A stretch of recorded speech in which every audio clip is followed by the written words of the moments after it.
और एक मुरीद ने अपने पीर को ख्वाब में देखा कि जन्नत में घूम रहे हैं, 70 हूरों के बीच में बैठे हुए हैं।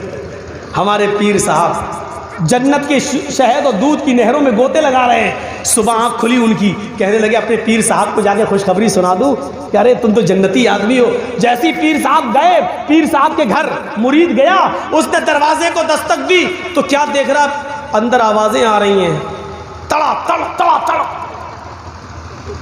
उसने झांक के देखा शायद पीर साहब पिट रहे हैं। उसने सुराख से ऐसे झांक के देखा तो क्या देखता है कि पीर साहब की बीवी झाड़ू से पीट रही है पीर को। वो कहता रहे यार ये क्या हो गया, मैंने तो ख्वाब में देखा कि पीर साहब जन्नत में घूम रहे हैं, 70 हूरों के बीच में बैठे हुए हैं, यहाँ तो एक नहीं सब अल्लाह ही इनसे। ये बेचारा जाने लगा, पीर साहब दरवाज़ा खोलते हैं, कहाँ जा रहे हो? मैं जा रहा हूँ घर। इधर आओ। क्यों आए थे? अरे कुछ नहीं यार, आया था बहुत बड़ी खुशखबरी सुनाने, लेकिन अब मूड ख़राब हो गया मेरा, मैं जा रहा हूँ। कहा क्या हुआ? अरे क्या क्या हुआ यार, अरे बताओ ना क्या हुआ, क्या परेशानी थी?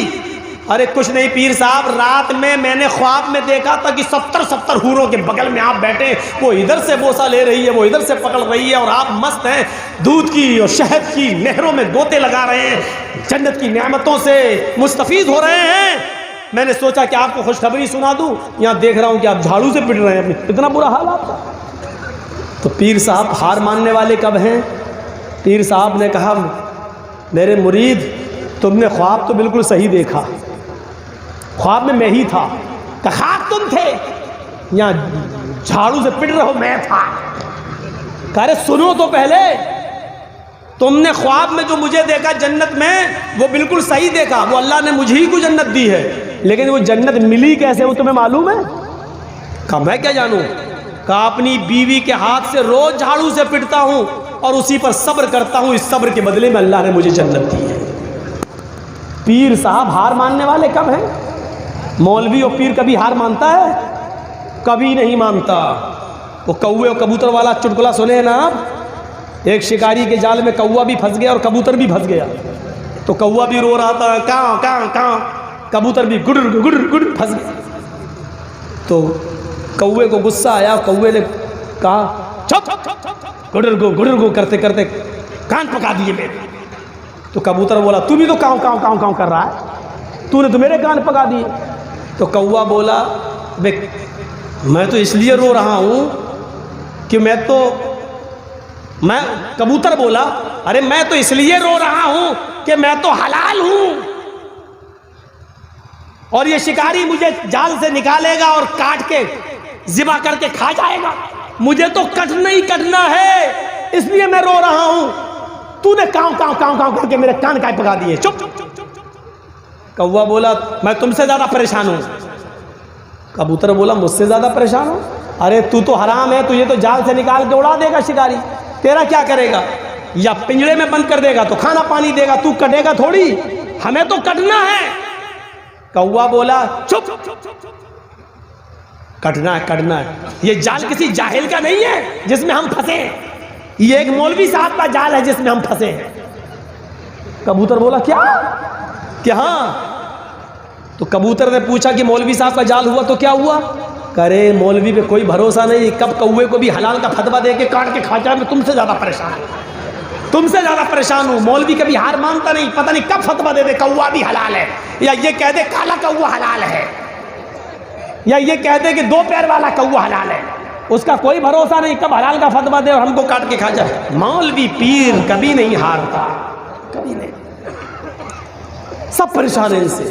तो वह अतात बालहा, अपने शौहर की इताअत और फर्मा बरदारी, ये 4 काम जो औरत कर ले, इमाम कायनात ने फरमाया, अल्लाह के नबी ने फरमाया अलमरातु इज़ा सल्लत खम्सा व सामत शारा व अहसनत फरजा व अतात बालहा, जो औरत ये 4 काम कर ले, 4 काम कर ले, 5 वक्त की नमाज पढ़ ले, रमजान के पूरे महीने के रोजे रख ले, अपनी शर्मगाह की हिफाजत कर ले और अपनी शौहर की इताअत और फर्मा बरदारी कर ले, फल तदखुल मिन अय्यि अबवाबिल जन्नति शाद, ऐसी औरत से कहा जाएगा आय अल्लाह की नेक बंदी, तेरे लिए जन्नत के 8 दरवाजे खुले हुए हैं। तू जिस दरवाजे से दाखिल होना चाहे हो जा, तू जिस दरवाजे से जाना चाहे चली जा, तू जिस दरवाजे से एंट्री पाना चाहे पा जा।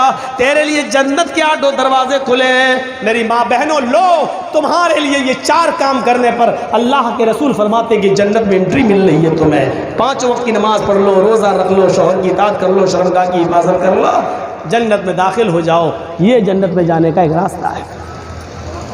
जन्नत में जाने का एक रास्ता ये है कि अल्लाह के नबी सल्लल्लाहु अलैहि वसल्लम सहाबा किराम के बीच में बैठे हुए हैं, बुखारी की रिवायत है। अचानक आपने एक सवाल किया, मन अस्बह मिनकुमुल यौम साइमन, तुम लोगों में से आज रोजा किसने रखा? नफली रोजे की बात हो रही है, फर्ज रोजे तो सब रखते थे। आए सहाबियों बताओ, तुम लोगों में से नफली रोजा किसने रखा? फ़क़ाम अबू बकरिन फ़क़ाला अना या रसूल अल्लाह। अबू बकर सिद्दीक़ उठते और कहते हैं अल्लाह के रसूल मैंने। कहा बैठ जाओ। लोगों, रोजा रखने में अबू बकर आगे निकल गए। अब दूसरा सवाल बताओ, मन अतामा मिनकुमुल यौम मिस्कीनन, तुम लोगों में से आज किसी मिस्कीन को खाना, किसी भूखे को खाना किसने खिलाया? फ़क़ाम अबू बकरिन फ़क़ाल अना या रसूल अल्लाह। दोबारा अबू बकर सिद्दीक़ उठते और कहते हैं आए अबू बकर, मैं रोजे से था, मेरे हिस्से का खाना बचा हुआ था, मैं खाना खा नहीं सकता था रोजे की हालत में, इसलिए मेरे दरवाजे पर एक भूखा आदमी आया, मिस्कीन आया, मैंने अपने हिस्से का खाना उसको खिला दिया। आपने कहा लोगों, अबू बकर खाना खिलाने में भी आगे निकल गए। बैठो। तीसरा सवाल आपने पूछा, मन आदा मिनकुमुल यौम मरीज़न, आज तुम लोगों में से किसी मरीज की आयादत करने कौन गया? क्या तुम्हारे गांव में, तुम्हारे मोहल्ले में कोई मरीज था, कोई बीमार है जिसकी आयादत तुमने की हो? फ़क़ाम अबू बकरिन फ़क़ाल अना या रसूल अल्लाह। तीसरी बार भी अबू बकर सिद्दीक़ उठते हैं और कहते हैं अय अल्लाह के नबी, मैं मेरे गांव में फला फला बीमार था, आज मैं उसके घर गया और उसकी आयादत करके आया। आपने फरमाया लोगों, ये तीसरी नेकी भी अबू बकर के खाते में गई, ये तीसरे काम में भी अबू बकर आगे निकल गए। आए अबू बकर बैठ जाओ। अब आखिरी सवाल बताओ, कौन है जिसने ये काम किया हो? मन तबिया मिनकुमुल यौम जनाज़तन, आज कौन ऐसा आदमी है जो किसी जनाजे के पीछे पीछे कब्रिस्तान तक गया है, नमाज जनाजा से कब्रिस्तान तक जाकर उसको मिट्टी तक दिया है? कौन ऐसा है जिसने जनाजे की नमाज से लेके कांधा देने से लेकर मिट्टी तक दी हो, कब्र तक पहुंचा हो और उसको मिट्टी देकर आया हो? कोई है जो जनाजे के पीछे पीछे चला हो? फ़क़ाम अबू बकरिन फ़क़ाल अना। चौथी बार भी अबू बकर सिद्दीक़ उठे और खड़े होकर कहने लगे हाय अल्लाह के नबी, आज मेरे यहाँ किसी की मिट्टी हो गई, इंतकाल हो गया, मैं उसके जनाजे में गया, मैंने उसकी जनाजे की नमाज भी पढ़ाई, बल्कि मैं कब्र में भी उतरा, मैंने उसकी बॉडी को कब्र में उतारा भी, और कब्र में उतारने के बाद फिर मैंने मिट्टी भी दी, मैंने ये काम भी किया है। अब अल्लाह के नबी खड़े होते हैं और फरमाते हैं जिस इंसान के अंदर ये 4 खूबियां एक ही दिन में जमा हो जाएं, जिस इंसान के अंदर ये 4 खूबियां जमा हो जाएं, जो नफली रोज़ा भी रखता हो, जो मिस्कीन को खाना भी खिलाता हो, जो मरीज की आयादत भी करता हो, और जो जनाजे के पीछे पीछे चलता हो, वजबत अलैहिल जन्नह, अल्लाह रब्बुल आलमीन ऐसे शख्स के ऊपर जन्नत को वाजिब कर देता है। वो आदमी जन्नत के अंदर जाकर रहेगा, ऐसे शख्स को अल्लाह हर हाल में जन्नत के अंदर दाखिल करेगा। कितना पैसा खर्च हो रहा है इस काम के लिए? जन्नत में जाने का ये रास्ता बताया जा रहा है। रास्ता, आइए मेरी माँ और बहनों, तुम्हारे लिए एक रास्ता और बताता हूँ। ए भैया, जिसको जाना हो तो जल्दी निकलो यार, बीच में डिस्टर्ब क्यों करते हो? खड़े हो गए हो, हमें मालूम है अब चाय की लॉक लगी होगी या पेशाब लगा होगा। बाबू देखो, गया पैंट में जेब में हाथ डाल के जा रहे हैं, लगता है कि शाहरुख खान जा रहा है। निकालिए। सुनिए मेरे भाइयों, जा अपनी साइला, जन्नत में जाने का एक रास्ता मेरी माँ बहनों तुम्हारे लिए। अल्लाह के अम्मा आयशा कहती हैं मेरे पास एक मांगने वाली आई, मेरे पास एक मांगने वाली आई। माहा सबियान, उसके साथ दो छोटे छोटे बच्चे थे। उसने मुझसे कहा अल्लाह के नाम पे कुछ दे दो, मेरे घर में ये दोनों बच्चे भूखे हैं, कई दिन से इन बच्चों ने खाना नहीं खाया।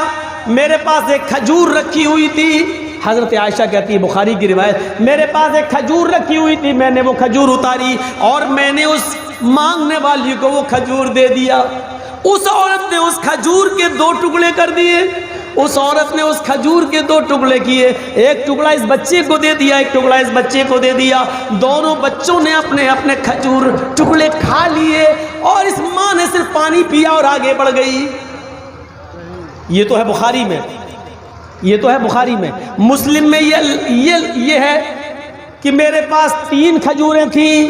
ये सुनिए, ये बड़ा दर्दनाक है। मेरे पास 3 खजूरें थी, मांगने वाली ने जब मांगा तो मैं तीनों खजूरें उठा लाई। उस औरत ने एक एक खजूर दोनों बच्चों को दे दी। दोनों बच्चों ने अपनी खजूरें खा ली।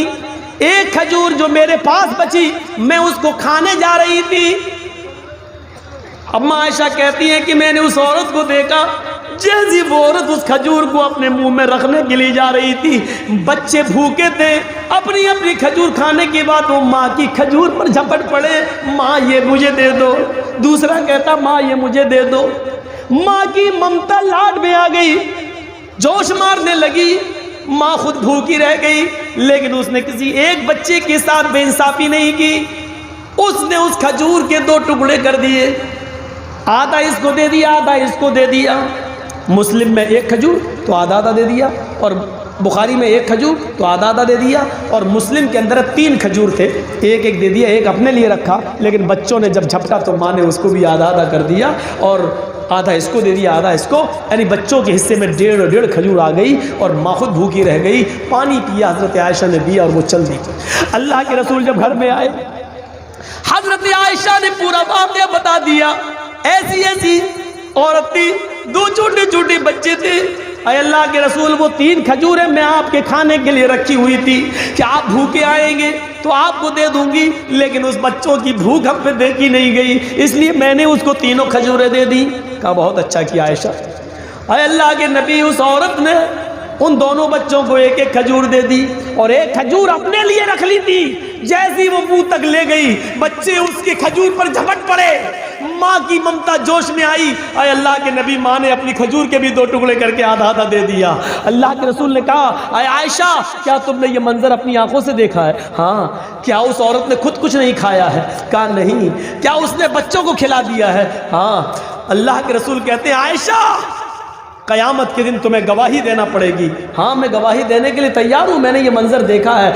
आयशा, जो औरत खुद भूखी रहकर अपने बच्चों को खिलाती है, अपने बच्चों की परवरिश का इंतजाम करती है, अल्लाह की तरफ से उतारी हुई इस आजमाइश में पूरी उतरती है और अपने बच्चों का ख्याल रखती है, अपने बच्चों को भटकने नहीं देती है, खुद भीख मांग कर खिलाती है, लेकिन अपने बच्चों को भीख नहीं मांगने देती है, उनकी अच्छी तरबियत करती रहती है। जानते हो आयशा, उस औरत ने ऐसा करके क्या किया? वजबत अलैहिल जन्नह, उस औरत ने अपने ऊपर जन्नत वाजिब कर ली। अल्लाह उस औरत को जन्नत देकर रहेगा, क्योंकि वो अपने बच्चों के लिए आजमाई गई है, अपने बच्चों को खिलाने पिलाने वाली, अपने बच्चों को अच्छी तरबियत देने वाली, अपने बच्चों को गलत रास्ते पे चलने से रोकने वाली, अपनी भूख बर्दाश्त करके अपने बच्चों को खिलाने वाली औरत कयामत के दिन जन्नत के अंदर जाएगी। ये जन्नत में जाने का रास्ता है, जन्नत में जाने का रास्ता। मेरे भाइयों, ऐसी एक रास्ता वो है जन्नत में जाने का, जिसके छोटेपन में कोई बच्चा मर गया, इंतकाल कर गया। एक बच्चे की उम्र 2 महीने की, इंतकाल कर गया। 5 महीने का, इंतकाल कर गया। पैदा होते ही मर गया, इंतकाल कर गया। 1 साल का बच्चा, 2 साल का बच्चा, 3, 4 साल, 5 साल का बच्चा, 7 साल तक का बच्चा इंतकाल कर गया। अल्लाह के नबी फरमाते हैं, अब बाप ने अपने बच्चे के इंतकाल पर सब्र किया। इन्ना लिल्लाहि व इन्ना इलैहि राजिऊन, अल्लाह की अमानत थी, अल्लाह ने ले ली, जिसने अपने बच्चे के इंतकाल पर सब्र किया। क़यामत के दिन इन बच्चों की रूहें निकाल ली जाती हैं। सिगारुहुम दामीसुल जन्नह, इन बच्चों की रूहें निकाल कर जन्नत के अंदर डाल दी जाती हैं और बिला रोक टोक ये जन्नत में घूमती रहती हैं। रूहें, छोटे छोटे बच्चों की रूहें जन्नत में घूमती रहती हैं। क़यामत के दिन जब अल्लाह ताला इनके माँ बाप से हिसाब व किताब लेगा, तो बहुत से माँ बाप ऐसे होंगे जो अपने गुनाहों की पादाश में जन्नत के हकदार नहीं होंगे। अल्लाह ताला का हुक्म होगा कि इनको जहन्नम में फेंक दो। जब फरिश्ते उनको जहन्नम में ले जा रहे होंगे तो अल्लाह ताला कहेगा रोक लो, आए फरिश्तों रोक लो। ये वो लोग हैं जिनके बचपन में हमने छोटे छोटे बच्चे छीने हैं, किसी का 1 साल का, किसी का 2 साल का, किसी का 4 साल का, 5 साल का, 6 साल का, 7 साल का। मैंने इनके बच्चे छीने। जाओ ऐ फरिश्तों, जन्नत से उन बच्चों को लेकर आओ। इनको जहन्नम में डालने से पहले इनकी मुलाकात उनके बच्चों से करा दो। एक बार ये हक बनता है, दुनिया में ही ये अपने बच्चों से नहीं मिल सके और इनके बच्चे इनके अपने माँ बाप से नहीं मिल सके, यहाँ इनको मिला दो।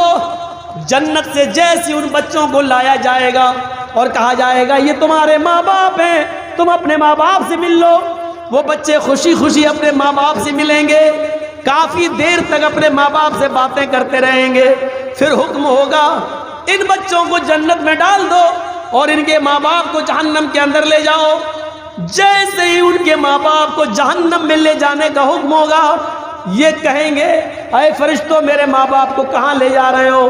फरिश्ते कहेंगे अरे बच्चों तुम्हारे रब का हुक्म है कि इनको जहन्नम में डाल दो, क्योंकि ये दुनिया में बहुत बदअमल थे, नेक काम न किया करते थे, इनको जहन्नम में डाला जाएगा। ये सुनते ही वो बच्चे अपने माँ बाप को पकड़ लेंगे। फयाखुज़ु बिनाहियति सौबी, ये बच्चे अपने माँ बाप के दामन को पकड़ लेंगे। लम युफारिक़हा, फिर उसको छोड़ेंगे नहीं। अपने माँ बाप का दामन पकड़ लेंगे और उसको छोड़ेंगे नहीं। कहेंगे आय अल्लाह ये तेरा कैसा इंसाफ है, आय अल्लाह ये तेरा कैसा न्याय है, आय अल्लाह ये तेरा कैसा इंसाफ है। दुनिया में भी तूने मुझसे मेरे माँ बाप से अलग रखा, दुनिया में भी तूने मुझे मेरे माँ बाप से अलग रखा और आखिरत में भी तू मुझे मेरे माँ बाप से अलग कर रहा है। आय अल्लाह जब आखिरत में भी मुझसे मेरे माँ बाप को अलग करना था तो दुनिया में तूने मुझसे मेरे माँ बाप से अलग मुझे क्यों किया? आय अल्लाह मैं इतना बदनसीब क्यों? न तो दुनिया में मुझे मेरे माँ बाप मिले, न आखिरत में भी मुझे मेरे माँ बाप मिल रहे हैं। ये कहते हुए वो बच्चे अपने माँ बाप से चिपक जाएंगे, चिमट जाएंगे और कहेंगे नहीं अय अल्लाह मैं अपने माँ बाप को जन्नत में ले जाकर रहूंगा।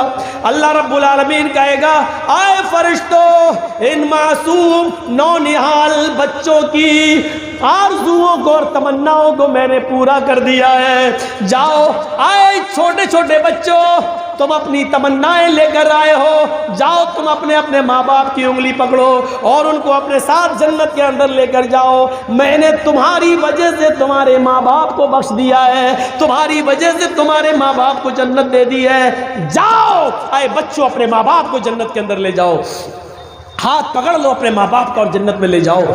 लेकिन कौन से बच्चे? जिन बच्चों के इंतकाल पर जिनके माँ बाप ने सब्र किया होगा और जिनकी माओं ने सब्र किया होगा, गले फाड़ फाड़ के नहीं रोई होंगी, जाहिलियत के नारे नहीं लगाए होंगे, उल्टे सीधे जुमले नहीं बोले होंगे और मातम नहीं किया होगा, नौहा नहीं किया होगा, गरीबान चाक नहीं किया होगा। ऐसे माँ बाप को बच्चा जन्नत के अंदर ले जाएगा, ऐसे माँ बाप को बच्चा जन्नत के अंदर ले जाएगा। ये जन्नत में जाने वाले रास्ते थे, और भी बहुत से रास्ते हैं। मैंने तो अभी शॉर्टकट में इतने रास्तों पे मैं चल सका। 2 घंटे की तकरीर में मेरे भाइयों कंटिन्यू कई रातें जागते हुए हो गई, इसलिए अब मेरी हिम्मत आगे नहीं बढ़ पा रही है। मेरे भाइयों जन्नत में जाने के रास्तों में से एक रास्ता ये भी है कि मम बना लिल्लाहि मस्जिदन बनल्लाहु लहू बैतन फिल जन्नह, जो दुनिया में अल्लाह के लिए मस्जिद बनाएगा अल्लाह उसके लिए जन्नत में घर बनाएगा। ये ज़कात और खैरात, सदका और मदरसों में दान देना, ये भी जन्नत के रास्तों में से एक रास्ता है। मेरे भाइयों आप आओ और बढ़ चढ़ कर मदारिस इस्लामिया में सदका खैरात ज़कात देकर और जन्नत का सर्टिफिकेट लीजिए और जन्नत के हकदार बनिए। ये जन्नत के रास्तों में से एक रास्ते हैं जाने के। सदका और खैरात करते रहिए, ज़कात देते रहिए और मदारिस इस्लामिया की जिम्मेदारी को संभालिए। उर्दू तो ख़त्म हो चुकी है हमारे इंडिया से, अगर हमने अरबी मदरसों का साथ नहीं दिया तो अरबी भी ख़त्म होने की प्लानिंग चल रही है, अरबी भी ख़त्म कर देने के मंसूबे चल रहे हैं और ये सब सरकार की आँख के नीचे हो रहे हैं, नाक के नीचे हो रहे हैं। अल्लाह ताला इन मदारिस इस्लामिया की हिफाजत फरमाए, अल्लाह ताला हमें जन्नत के रास्तों में चलने की तौफीक अता फरमाए। बार इलाह तुझसे दुआ करता हूँ कि जो लोग जो लोग तेरी रहमत को जा चुके हैं अल्लाह उनकी कब्रों को नूर से भर दे। आए अल्लाह उनके गुनाहों को माफ़ फरमा दे, जन्नतुल फिरदौस में आला इल्लीन के अंदर उनके रूहों को जगह अता फरमा। आए अल्लाह जब तक तो हमें जिंदा रख, इस्लाम पर जिंदा रखना, और जब हमारा खात्मा हो तो ईमान पर हमारा खात्मा फरमाना। वमा अलैना इल्लल बलागुल मुबीन व आखिरु दअवाना अनिल हम्दुलिल्लाहि रब्बिल आलमीन। अस्सलामु अलैकुम व रहमतुल्लाहि व बरकातुहू।